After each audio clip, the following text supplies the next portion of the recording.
Call to order the City Council regular meeting for the City of Wyoming, Minnesota, December 17th, 2024. Let the record reflect we do have a quorum. Member Luger, Member Onstad, Member Schilling, Member Yeager, and Mayor Iverson are present. Please stand for the Pledge of Allegiance. I pledge allegiance to the flag of the United States of America and to the republic for which it stands, one nation, under God, indivisible, with liberty and justice for all. All right, first on the agenda is open forum, and by the looks of our audience, nobody's here for open forum. So we'll move on to approval of minutes. Number one, oh no, we really do need to add something to the agenda, don't we? Do we not? You can probably do that now if you'd like. Do it now?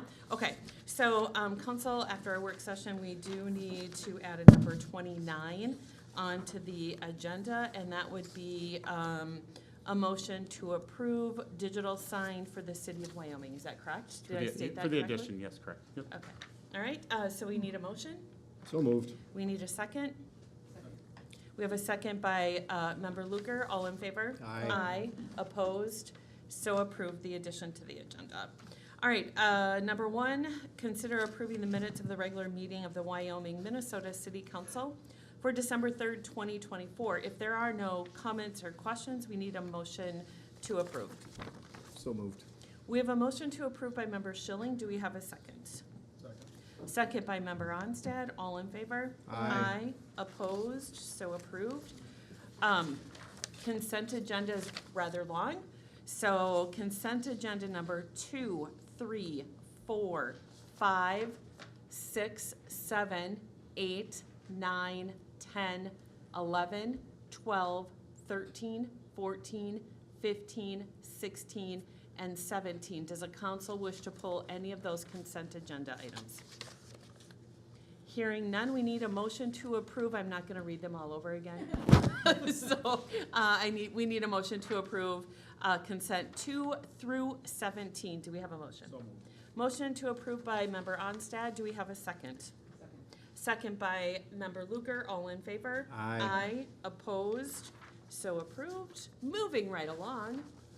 All right, we'll go to acknowledge receipts of officer boards, commissions, and department heads. Number 18, 19, 20, 21, and 22. Is there any council member that would like a report pulled? Seeing none, we'll move on to new business. Number 23, to consider resolution 2412-137, a resolution approving a contract extension with Momentum Advocacy LLP as lobbyist for the City of Wyoming. Mr. Linwood, are you taking this one on? I will, Mayor. Thank you, Mayor, members of council. As you're aware, we have been working with formerly Hilden Law and Advocacy, and they now have morphed. I'll let Brian explain that a little more, but they are Momentum Advocacy. In the past, that we have utilized their services for Hope with funding through the Capital Investment Committee and through the bonding bill of the state of Minnesota for our public safety building. We did work with them last year, and we think we've had discussions with the council that we felt if there would have been a bonding bill last year that we felt confident that we most likely would have been inclusionary. We are continuing to go through that process this year. I think that they've been really critical, as I talked about in the Mayo, in introducing this project to the legislature, facilitating meetings with members from the Senate and House Capital Investment Committee, secured tours from both the Senate and House Capital Investment Committee, which is a really big deal and very difficult to do, and I don't think there's any way we would have secured those without them. Essentially, this is very similar to the scope of services that we have received in the past from them. They have not raised any of their prices through this agreement, so essentially this agreement would run through January 25 through June of 2025 for the amount of $19,800. We do have a representative tonight from Momentum Advocacy. I'll let you take a moment if you'd like to speak. Thank you very much. We definitely appreciate being able to work with you again in 2025. My name is Brian McDaniel from Momentum Advocacy. As Mr. Linwood said, the Hilden from Hilden Advocacy and Law is retiring. So I will be one of the new principals of Momentum Advocacy. So we're actually growing. So the amount of people available to work on your behalf will be increased. We are very excited and looking forward to this session, which begins on January 14th. We think that with a divided legislature, that it's going to be much harder to do a fluffier bonding bill. But since what we're going for is pure infrastructure, which is the point of a bonding bill, we feel very good that we will be one of the projects considered for approval, hopefully with the Republicans and Democrats doing their jobs and all that. But once again, we really appreciate working with you. It's with everyone who comes up and helps, that's very important. As Mr. Erickson will tell you, that I'm a Chicago Bears fan, so this right here is the best thing that's happened to me all week. So thank all of you very much. All right, we'll have questions from council. We'll start with Member Luger, please. I have no questions. Okay, Member Onstad? No questions. Member Schilling? No questions. I obviously would like to continue with this. Okay, Member Yeager? Okay, so you say you got the tours up here. The Chisago County Press account of those tours has Senator Pappas cautioning Wyoming, basically don't get your hopes up, the way the newspaper is written, the account is written. And the account also mentions that Lindstrom has had more than one tour and has not had any money and has not seen any money.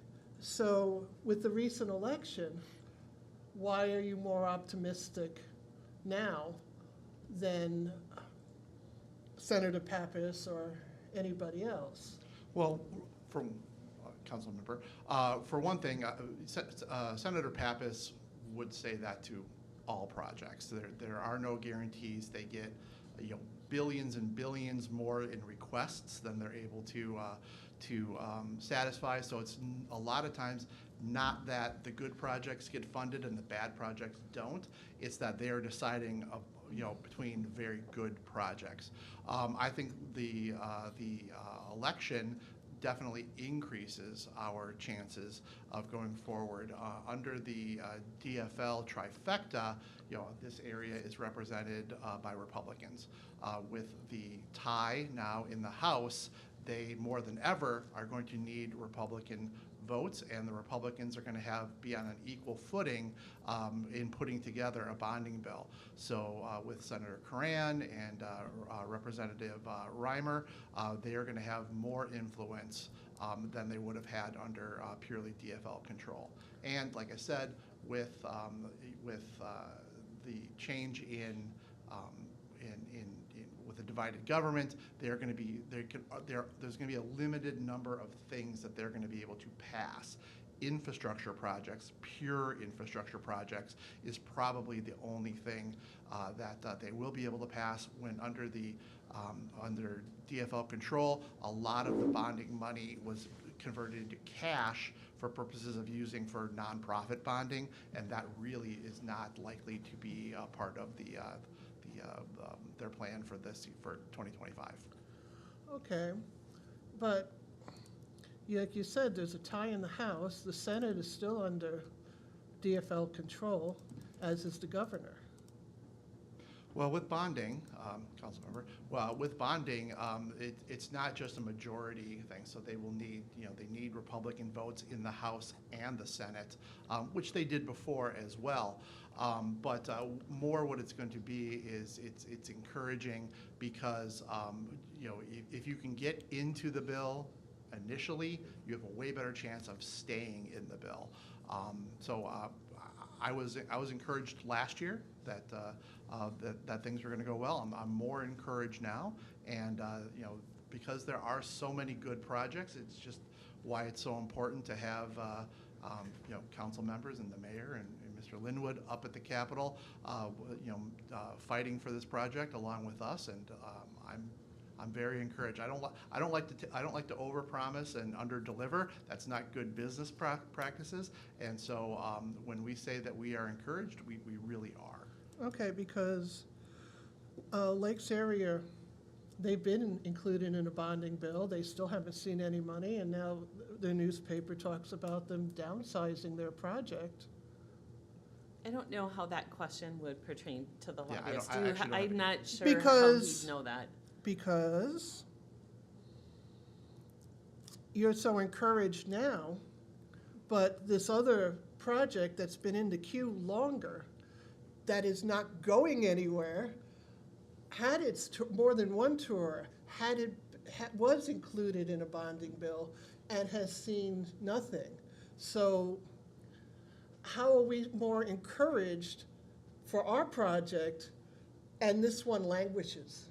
Brian, were you their lobbyist for the lakes? No, I was not. No, so that might be too. It depends on who you have advocating for you up at the Capitol, correct? Thank you. That is what I was going to say. Part of it is a little bit of pride and a little bit of I don't know what I'm searching for a word that I'm not finding, but it's not a linear process. It's not the first project's in, get the first money, and then when they run out of money, they run out of projects. It very much matters how hard do the elected officials in the area fight. How well connected are the lobbyists, and we're working both sides. It's not just Republicans and Democrats. It's Republicans and Democrats that you have to get excited about a project. And we are one of the bigger firms. In fact, with some recent hires, we might be the biggest firm. So we have a lot of firepower, a lot of relationships to trade on. I know that Representative-elect Reimer is on the Capital Investment Committee, which is also something that is very, very helpful. Okay. Now, you thanked, like, Mr. Linwood and the mayor.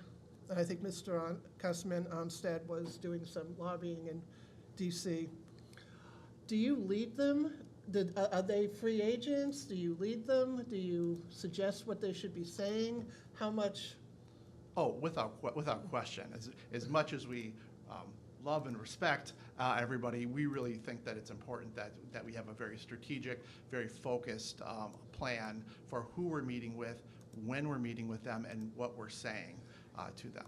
So you're all aware of every time they've gone down to the state capitol or to DC, and do you supply them with their talking points or? Correct. Every time we've gone to the Capitol or we've had events, either DFL or Republican, we have had the lobbyists there, and they have been supplying us that information that we should have for talking points and what individuals we need to talk to and what individuals, whether they be on Capital Investment Committee. Mr. Reimer will be part of the Capital Investment Committee, and he is our representative for this area, so I think that will also be helpful. And I don't want to put words in his mouth, but early on, he has indicated that he would definitely be interested in our project. Okay. That's all I had. I don't have any questions, obviously, because we spent a lot of time last year together and up at the state capitol. I'm going to just say this. Had it not been for us hiring a lobby group, and your group specifically, because you do put us in front of the people, either DFL or GOP or independent or pick a party. It is because of your group we have gotten as far as we have. We tried it without anybody, am I correct, Mr. Linwood, the year before? And we got nowhere. So I do believe that because of your lobbyist group, and it's not just you, but it's Allison and it's a group of people, Amy comes to mind as well, that we're able to get in front of the key people that have heard us and heard our story. And we've had a lot of chances to, I would say, win friends on either side, right? That's what I would say. So I am all in favor of having you back on again. I'm excited to see what this year is going to bring. And if my day job is watching, they're also very grateful for me being able to go up there. So, all right. So we need any other questions? Oh, I didn't finish over here, did I? Did I get everybody? Everybody other questions? Okay, Dennis? Okay, so we got everybody? Yeah, okay. So with that, thank you. Thank you very much. So with that, we need a motion to approve Resolution 24-12-137, a resolution approving a contract extension with Momentum Advocacy LLP as lobbyist for the city of Wyoming. I make the first motion. Do we have a second? Second. Second by Member Onstad. All in favor? Aye. Opposed? So approved.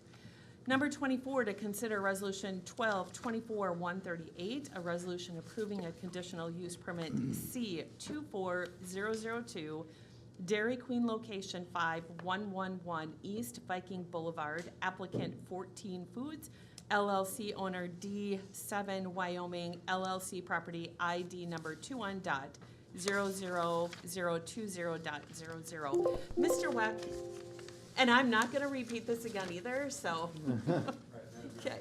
Mayor, council members, this is also on the next item on the agenda with the resolution for the site plan. Excuse me, site plan. About 2 years ago, they came in, got a conditional use permit. During that time, had to deal with the MPCA and a fuel spill and getting that cleaned up, so they just got that finally taken care of, so. Dairy Queen's back in for a new conditional use permit. This one's gonna remodel the existing restaurant and tear down the Super America gas station portions of it. Next. Currently in the commercial district, it's also the shoreline management area for the Sunrise River, and then also kicks in the drive-through business standards also.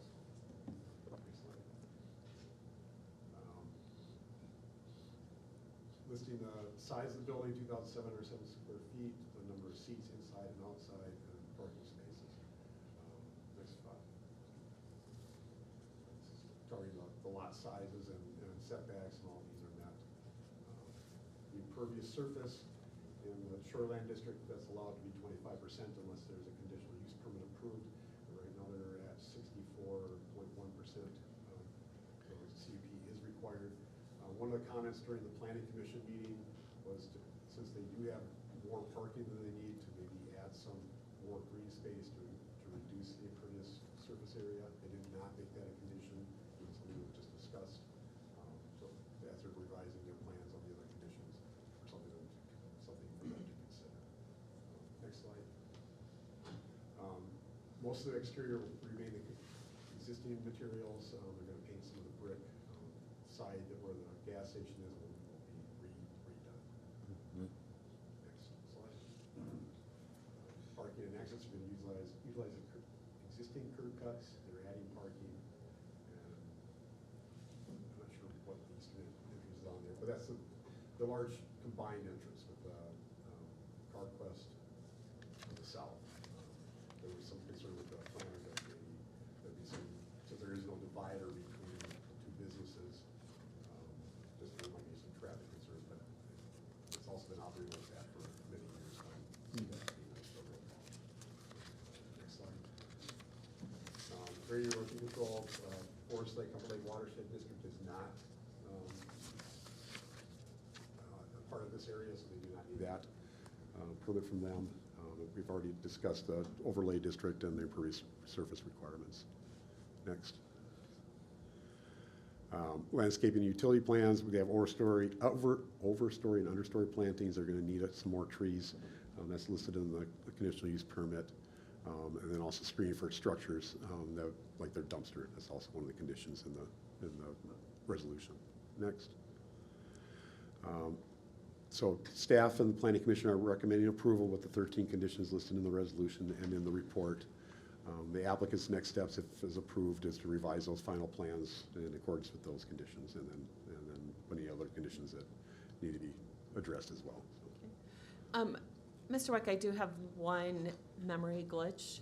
I know that the commission also, there was something else about maybe something should be changed where it needed to be changed but hadn't for a long time. Do you remember what that was?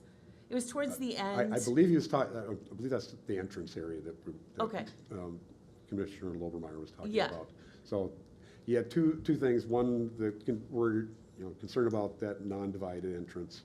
And the other one was on the Sunrise River side, there's a large retaining wall built with landscape timbers, well, better than landscape timbers, and just wanted to make sure that their engineer had looked at that to make sure it's still stable before Okay. doing any work on top of it. Okay, perfect.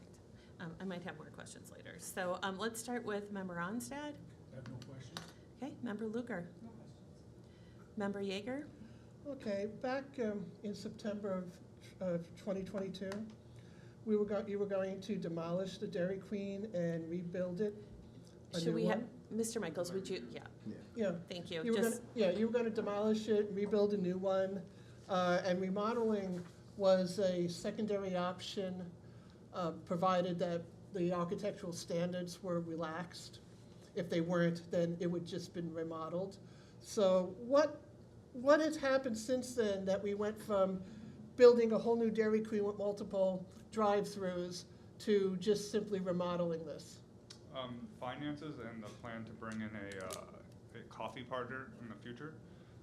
We will be adding a large grassy area in the middle and plans to bring in a partner to share the property with. Oh, okay. And then the other question, also at that same meeting, we passed the CUP for 57% impervious surface. How did we balloon up to over 60? That I couldn't tell you. They added parking. I did not review the site plan. Okay. And that might be a question that he might be able to answer, I'm not sure. The resolution, it was 22-09-76A. It was approving a CUP for you guys for 57% impervious surface. So as I read the Planning Commission's report and what was in my packet, now it sounds like 64.1% is what it has been. And so now I'm asking, how did we go from 57% that was allowed to 64.1? I believe if there's been any influx of that, it's just with the idea that we're gonna bring in another partner, a business partner on that same plat. But this is not with bringing another business partner in on the same plat. The report says your impervious surface currently is 64.1%. So what they're doing with that is saying we're planning for 64%, so that green space he was just talking about where the coffee shop will be going, they're still considering that as impervious. Because Yeah, the that's what coffee- you said on the report. Yeah. That's why I asked, because it says currently 64.1% impervious. Okay, fine. I'm just asking, how did we get from a previous CUP to this? We have no idea. Well, I didn't count, well, I guess there's that much more impervious, that they added either more parking or the. So they added more stuff Yes. after, in the last 2 years. Their new plan is different from their old plan, so that's how it's shaped out with more impervious. Okay, like I said, what I was reading was that's what it already is, so Yeah, whatever. and that's why I'm saying, I think they're showing their existing conditions, maybe I don't know. Is it possible that the original plans had some land that was set aside for a possible dog park that has been eliminated? That might be some of that area, that might be just parking now? That could be, I don't remember the dog park, I'm not saying it wasn't there, but I just don't oh, remember. an area for the dogs. Yeah, An and not area. apartments, Yeah, but right. on the west side of that land, I believe there's a little bit more land dedicated that would be used, that would be used for pets to go on. That could very well be, I'd have to go back into my, And I Okay, but apologize. we basically don't know. Okay, fine. And I apologize, the original plan precedes my time with the company, so this is actually the first I've heard of a dog park. Yeah, this is the first time I've heard of a dog park there too, and I've been on the council for a while. I've, as far as I've ever known, our plan is to bring in a coffee partner. Okay, cool. Then the last question. I noticed there were more conditions attached to this. And one condition that did not make did not make it in was one regarding speaker sound levels. Is that being addressed elsewhere? elsewhere where?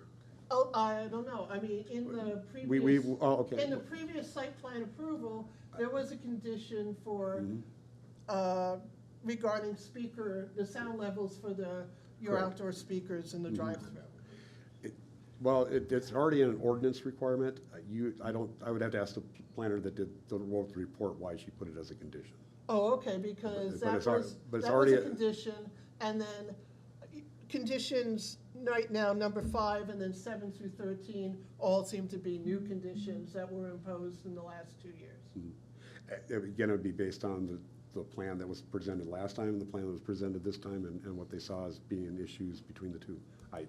Okay, I mean, I was just thinking, speaker noise, either, if you have a drive-through, you got speaker noise. Yeah. So I was Correct. just curious why the condition didn't come Well, through. I'm not sure, but we do have an ordinance regarding speakers and drive-through. Okay, that's cool. That's all I had. Thank you. Just a quick clarification, Mr. Wack, this is a new CUP, it's not, Yes, it's a brand new, so it- whatever happened then, this is new. This is new. Got it, okay. Mr. Schilling, Member Schilling. So the only thing I saw was in the new, you have a giant sod area that's eventually going to be a partner business. Correct. If I'm reading that They would correctly. share the imprint, yes. Yeah, okay. That was actually the only question I had, otherwise I was fine, so. That's it. I don't have any other questions. Okay, now I got everybody right.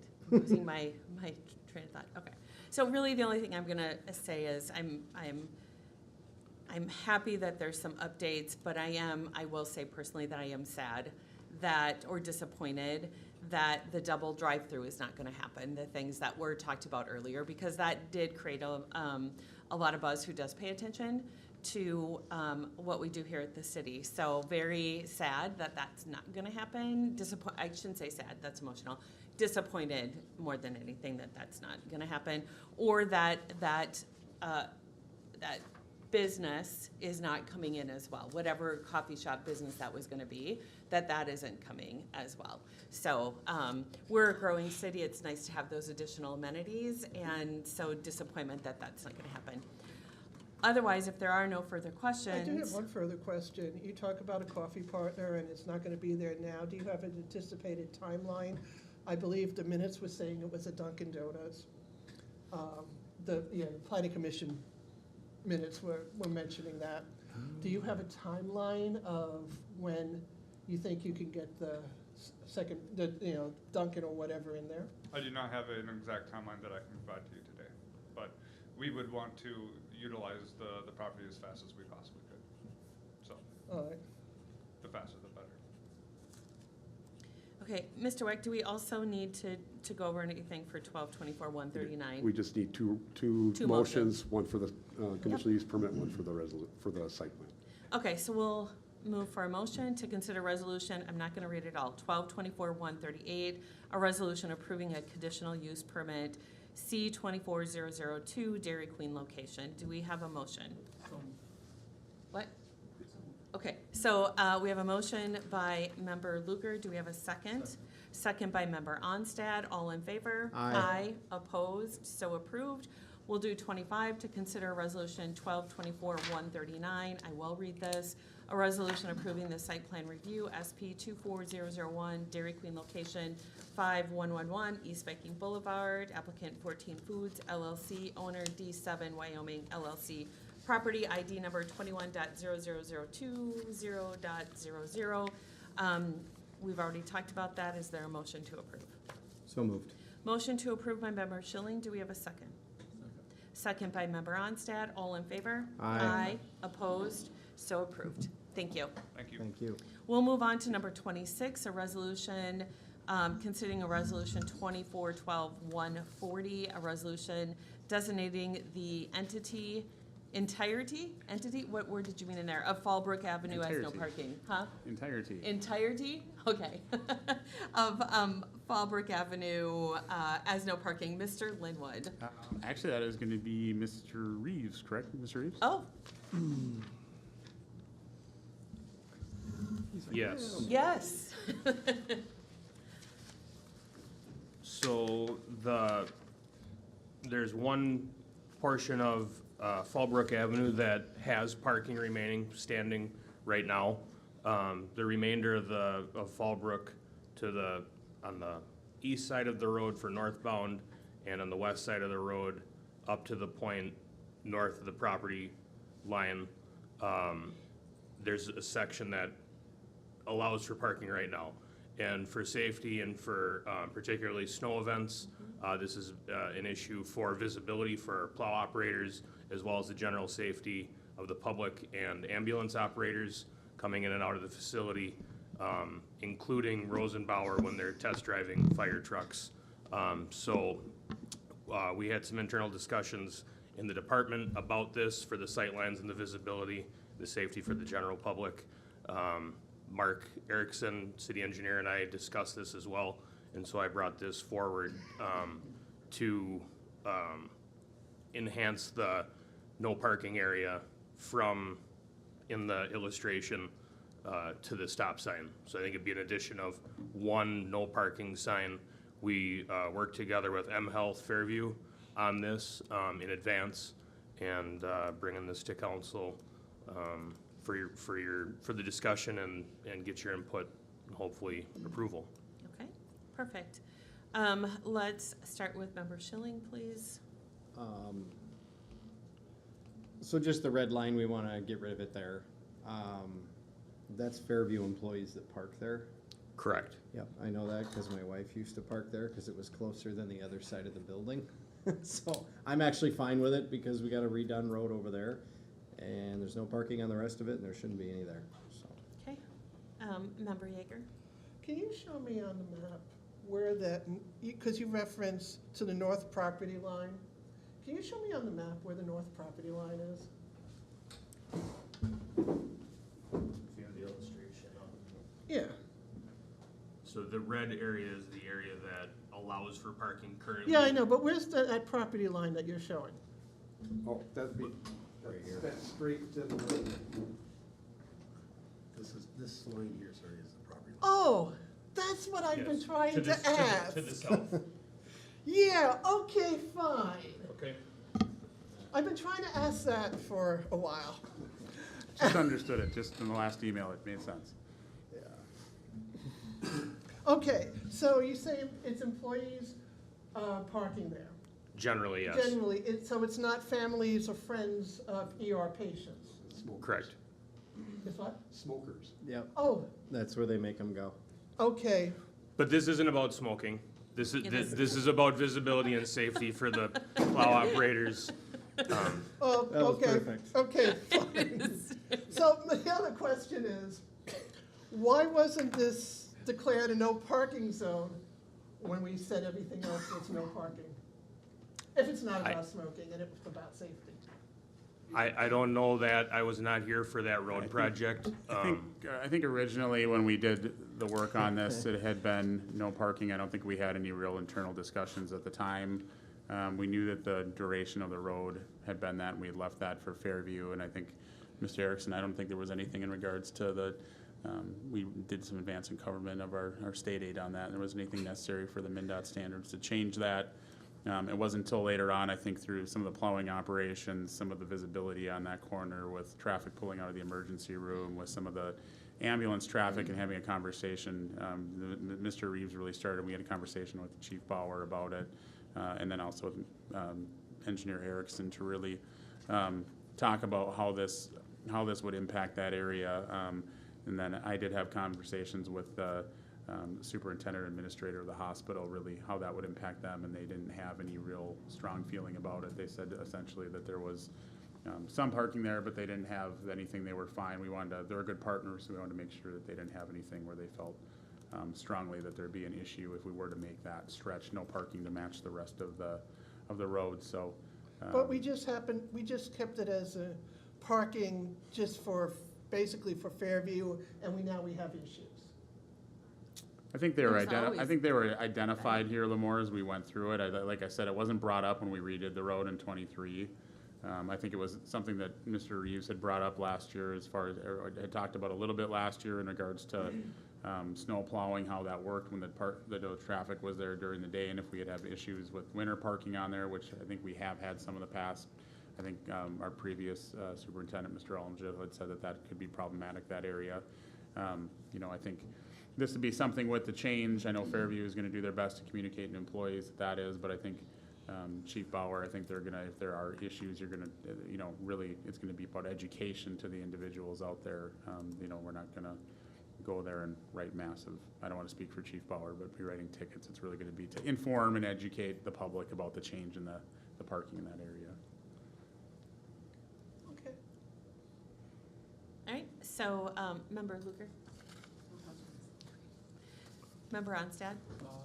Some of my questions have already been answered, but I knew the answer. The parking area, I know is used by smokers. Correct. I understand that Fairview has a no smoking on their campus policy. And one of the things I'm curious about is if we eliminate the parking there, which I believe smokers will go out there and use the car to stay warm, because that's the only place that they can park. I don't know if Fairview has a policy saying you can't smoke in your car either. I'd be concerned that we'd have people that work in the building would be going out and standing on that corner anyways. To me, that'd be a safety concern for those people, because now they're standing on an icy, snowy corner that has fire trucks and ambulances going by. I would also be concerned for anybody that's working on a midnight shift where it's dark and they don't have a safe place to actually go in and be secure. They're just standing outside, which would possibly be dangerous. What I would like to see is if there's, I know there's other parking, if it's just, well, we don't want to park there because we want to walk short, I would go, oh, too bad. But if there's no other parking, my concern is that where are they gonna go smoke? I'm not a smoker, but I can empathize that will they go still stand on that corner, which I would rather not have because it's unsafe, not because of the smoking. I wanna know, it looks like there's a parking lot to the west, or to the east rather, Fairview Boulevard. Do we know if that is allowed for park smoking? Can they smoke in any of the parking lots that are? The whole campus is smoke. Yeah, that's what I would imagine. So if any of their parking areas are owned by them, they're supposed to be smoke free. I did have some conversation with the hospital administrator about that, and they are a smoke-free campus. I think essentially the people that were utilizing that parking, it was simply in the wintertime to utilize their vehicles to stay warm and smoke. I know that he stated to me there are other areas around the building that they go off property to smoke.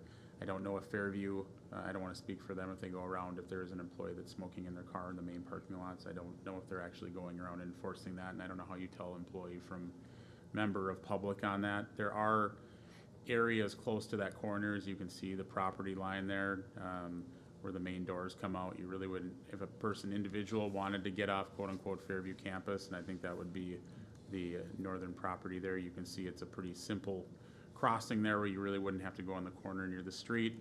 Like I said, I'm not encouraging individuals to trespass on other people's property, but I think there would be opportunities for those individuals to go in areas that they said, and like I said, I can't speak for Fairview if they're actually out, you know, policing individuals in cars for smoking. I don't know how hard they do that. But like I said, the hospital really didn't have any real issue with that, removing that, and they understood essentially that's what it had turned into, was individuals who were going out and doing that there, so. Yeah, and I don't know that this is the closest area for the employees to go out to smoke, or if this is just an area where they feel like they can park and stay inside of a warm vehicle and smoke. When this is hopefully taken or changes, then there might be a closer path for them to get to an area that's not owned by Fairview to stand and smoke. I can't say for certain that it'll be this location. This might just be where it was legal to park and stay warm. So I'm not familiar enough with their facility where they can get out, easiest. Yeah, I'd hate to remove any kind of opportunity for someone to stay warm, stay safe. At least at, any point in time before I knew that there is an alternative. And, at this point, I don't know if Fairview, is willing to provide safe place to do something that's unsafe, kind of. But I'm not comfortable voting against having parking there at this point until I know further. And I guess we'll see when we all vote. Yeah. Okay. As I appreciate your comments and safety, we need to bring this back to what this is for, and it's about safety on that road and parking on that road. We as a council cannot dictate where people can smoke, where they can't smoke. This is all about safety. I don't want people that are smokers to come here to the council and say that we are taking away one of their fundamental rights. That's not what this is about. It's about safety for our plow trucks. It's about safety for EMS that comes through and any fires that should happen within our industrial park with their fire trucks and all that kind of stuff. Am I correct that that is really what this is about? Thank you, Mayor. Yes, this is exactly what it's about. So when there's vehicles parked there and a plow truck has to come around the corner, you're navigating your plow to make sure you can cut the corner because you move the plow as you turn. If you're to encounter a Rosenbauer truck that's out on a test drive or an EMS vehicle that's trying to get to the hospital, you run into situations and it just makes it that much more narrow. Yeah. So yes, it's totally about safety, visibility for the general public, our operators, and people coming and going from Fairview. And they have a big liability if they're somebody is sitting in their car, they not pay attention, they open it. Obviously, a fire truck is huge, EMS is huge, all that kind of stuff. So again, I bring it back that it is not about the smoking, it's about the safety of anybody that's parking in that spot, whether you smoke or not, so. I have another question that your comments brought up, and Brett's comments brought up. So, yeah, that's for snow plows. How about in the summer? We You're have not fire snow trucks. plowing in the summer, you have fire trucks all year. You have, Fire trucks and EMS all year, correct? right, but you don't have we're emphasizing snow plowing, but we already have a winter ordinance. They can't park there anyway in the winter, is that correct? I think that's one of the components that we're Yes. emphasizing, but I think the other one is just the overall safety and visibility on that corner. If you ever have tried to pull out from that emergency room area and try to look left, you do lose visibility by those parked cars. So I think it's a combination of the three. I don't know if anyone, certainly I'm sure for winter operations, as Mr. Reeves said, that it does make plowing much more difficult, but I think overall with just the public safety aspect, whether it's EMS, whether it's a fire truck, whether it's just an individual pedestrian car, pedestrian movement trying to get through that. I don't know, Mr. Semi-truck. Erickson, if you have any. Can we do semis on that road? Yes. Seeing it's the Yes. industrial Yes. park, there's Yes. semis. Just comment that our ordinance does not allow parking in the winter there in any case. So Right. it's just Correct. an enforcement tool to make sure that it's there and Right, signed but accordingly as far as. it's a more devil's advocate question. We can't park there in the winter, so what's the impediments in the summer? You're saying mostly fire trucks and ambulances. And Semis. semi-truck getting into the industrial park. It's more for consistency in the sense that we're out in a snow event and obviously Chief Bauer has shared about 1 to 2 officers on at a time. So enforcement can be difficult and it doesn't help our operators a ton.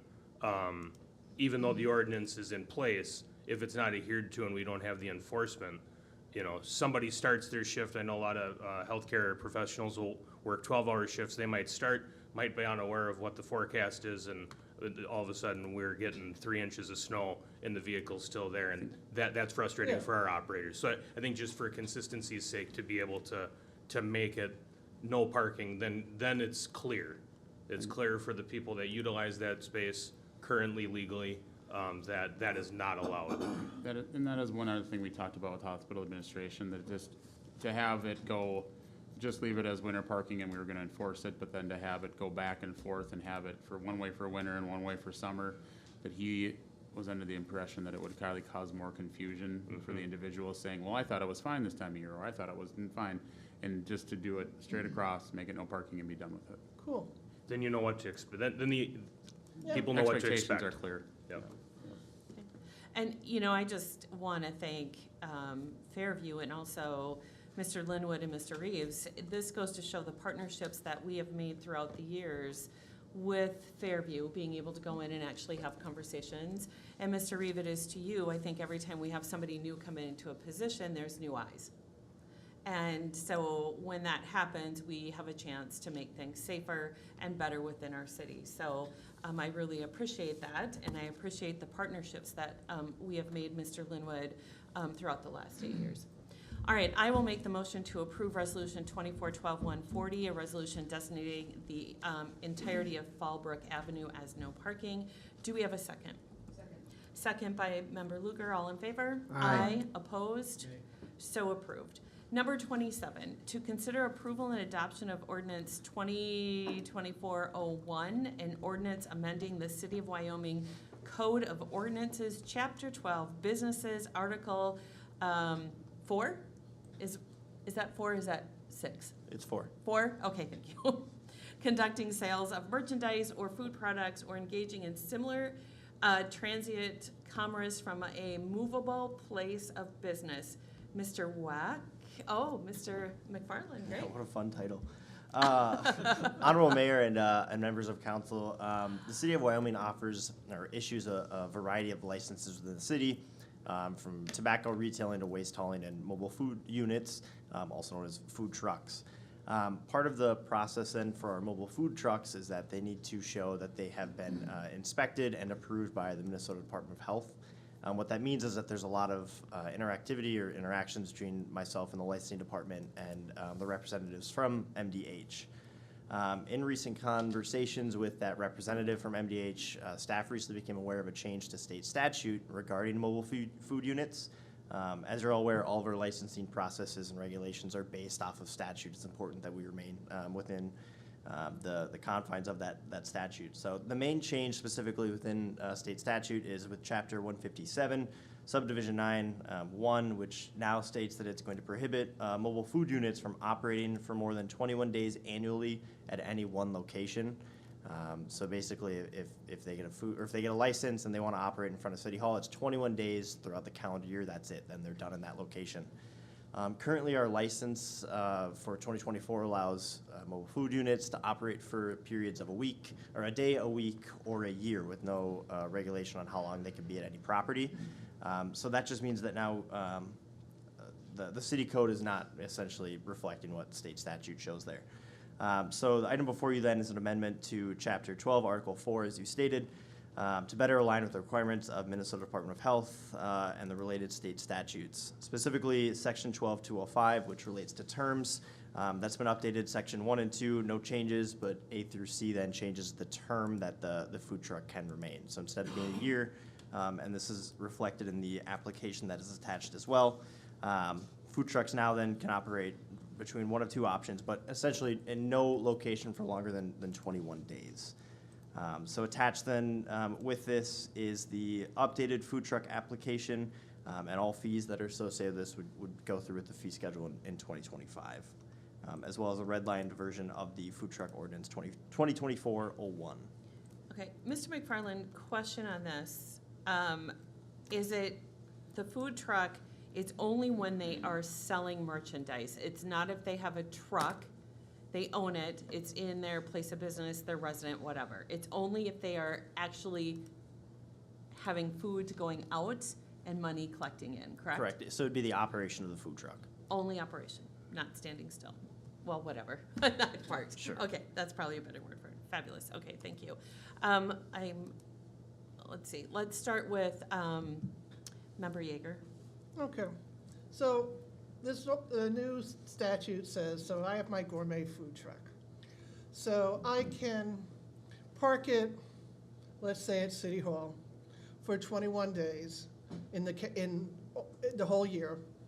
And then can I move it to, I don't know, somebody else's driveway or whatever for another 21 days and just keep moving my little food truck around? So, yep, the state statute just says throughout the year you can't be in any location for longer than 21 days. The new application then to reflect that dictates what kind of, or what you could do. So there's two sections for per year. We'd allow an individual to apply to say, that they're gonna get a year license, but they won't be operating for more than 21 days total within the city. In that case, we don't care where you are because you'll never be anywhere longer than 21 days because you're only operating 21 or less days.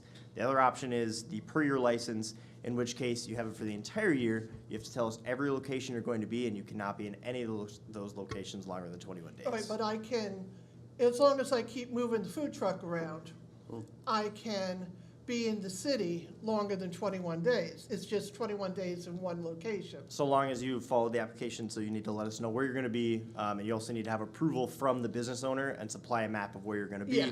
We also have limitations on, you can't be within 200 feet of a coffee shop, an existing restaurant, anything like that. Right. So we need to know where they're gonna be. That's a huge component of this as well. But it's basically, I could keep moving my food truck around. Correct.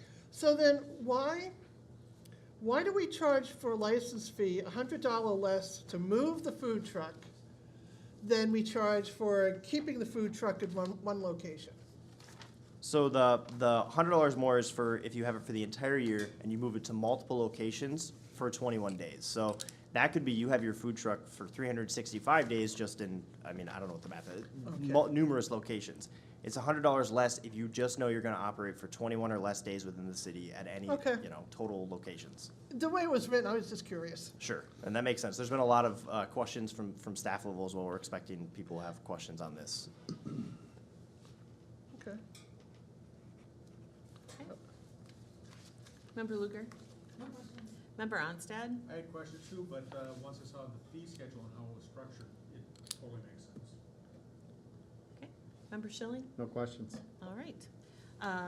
We need a motion to approve the adoption of ordinance 2024-01 and ordinance amending the City of Wyoming Codes of Ordinances, Chapter 12. We have a motion to approve by Member Onstad. Do we have a second? Second by Member Luger. All in favor? Aye. Opposed? So approved. Number 28, to consider Resolution 2412-141, a resolution approving the summary publication of ordinance 2024-01 and ordinance amending the City of Wyoming Code of Ordinances, Chapter 12, which we just all talked about, correct? Okay. So if there are no other further questions, we need a motion to approve Resolution 2412-141. So moved. Motion to approve by Member Onstad. Do we have a second? Second. Second by Member Schilling. All in favor? Aye. Opposed? So approved. Last item on the agenda that we put on earlier is number 29, and it is a motion for a digital sign for the City of Wyoming. Mr. Linwood? Thank you, Mayor Iverson, members of council. And we did discuss this at our work session. Just to give a little bit of background for the public record for the meeting tonight. The staff, along with city council, has been reviewing the potential of a digital sign at the Railroad Park location on the south side of it, about equidistant between the west and east boundaries. The city has approximately $44,363 remaining in their ARPA funds, which we need to obligate that before the end of this year, December 31st, 2024. As part of this, the Economic Development Authority that was looking into wayfinding signs in the downtown has been interested in partnering on this and potentially estimated up to $10,000 of their funds that they had set aside for a potential wayfinding sign to put towards this signage.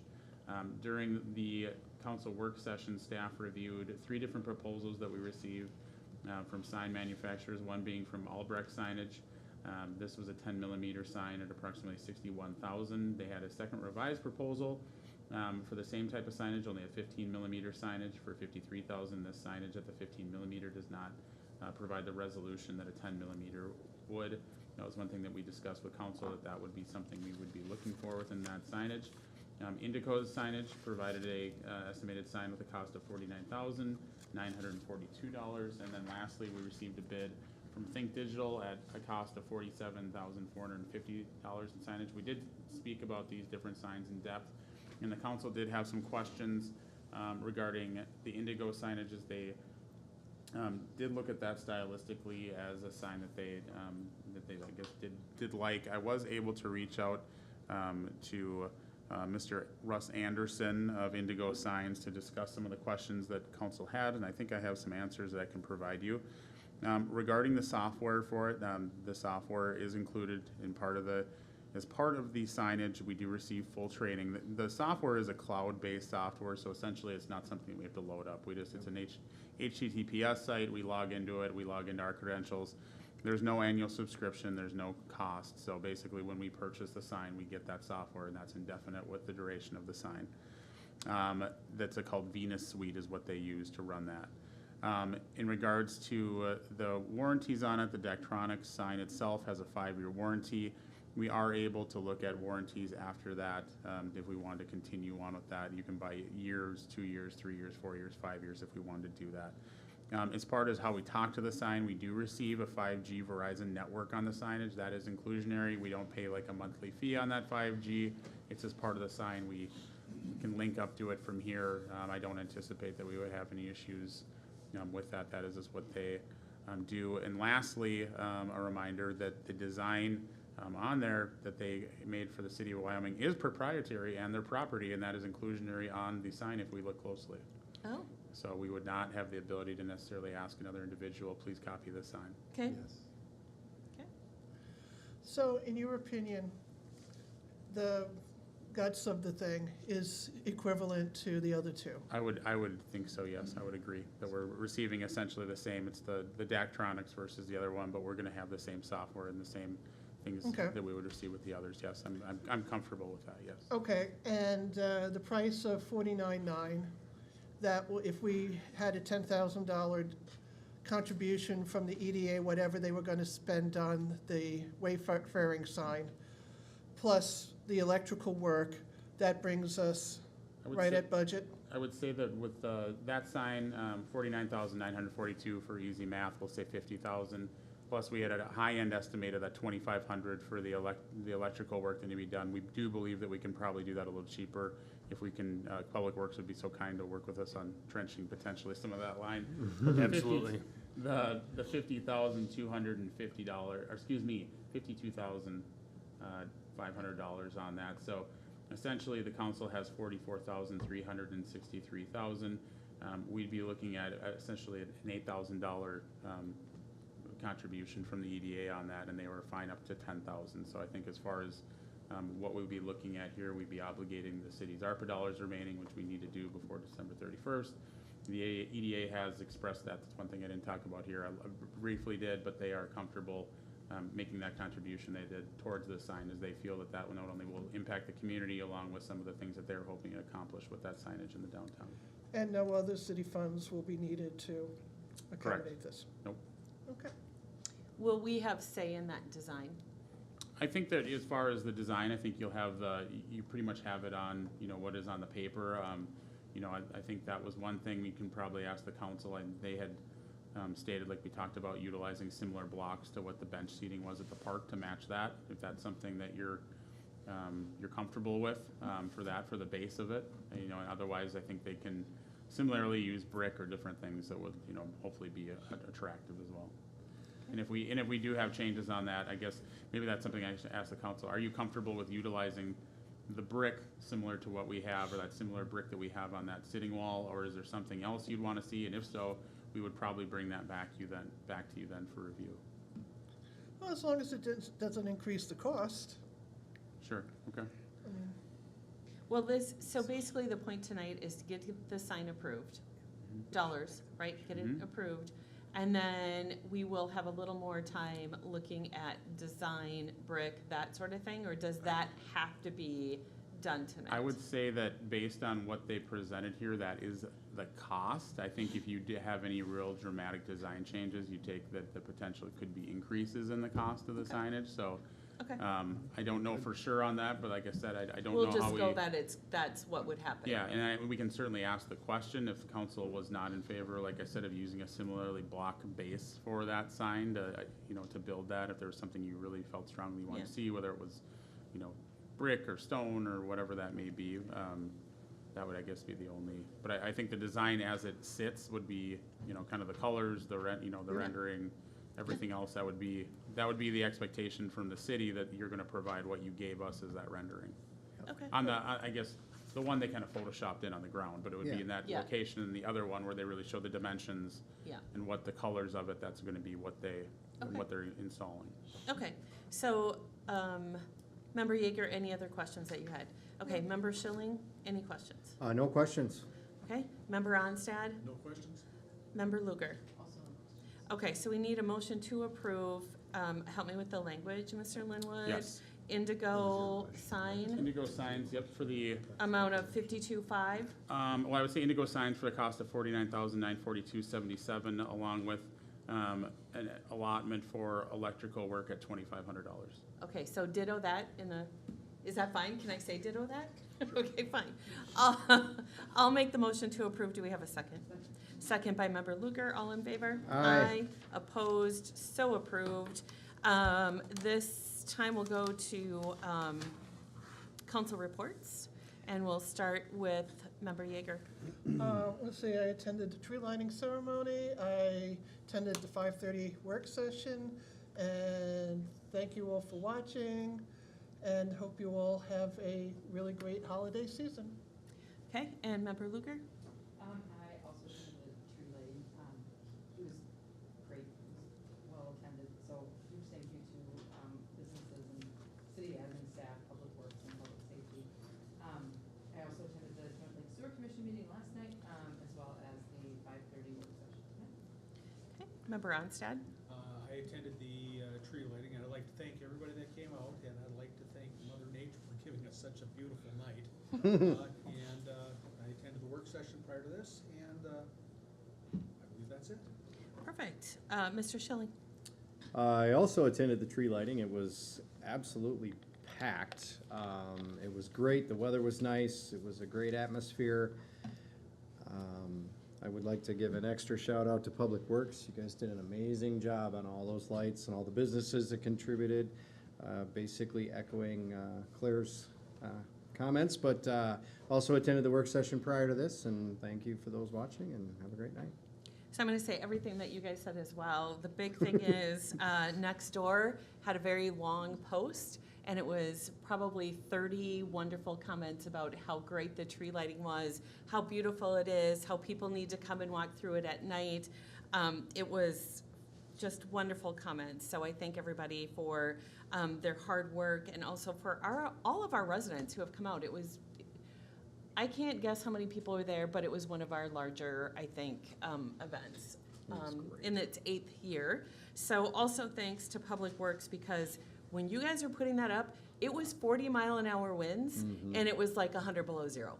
I'm pretty sure, because I was out in it too, and it was nasty. So Yeah, the crew did a really great job, and I've been hearing from other community members, and actually heard from another neighboring community, Public Works maintenance worker that saw it and was really happy to see it. Yeah. So, yeah, the crew did a really great job, and we're Yeah. proud of them for it. Yeah, very proud of them for that. So I also attended the Joint Sewer Commission, the work session, and I have to give a huge shout out to the video from the fire department. I believe in all estimations, it has now gone viral, if I'm correct on my viral digital marketing. It is crazy. I'm hearing from other mayors.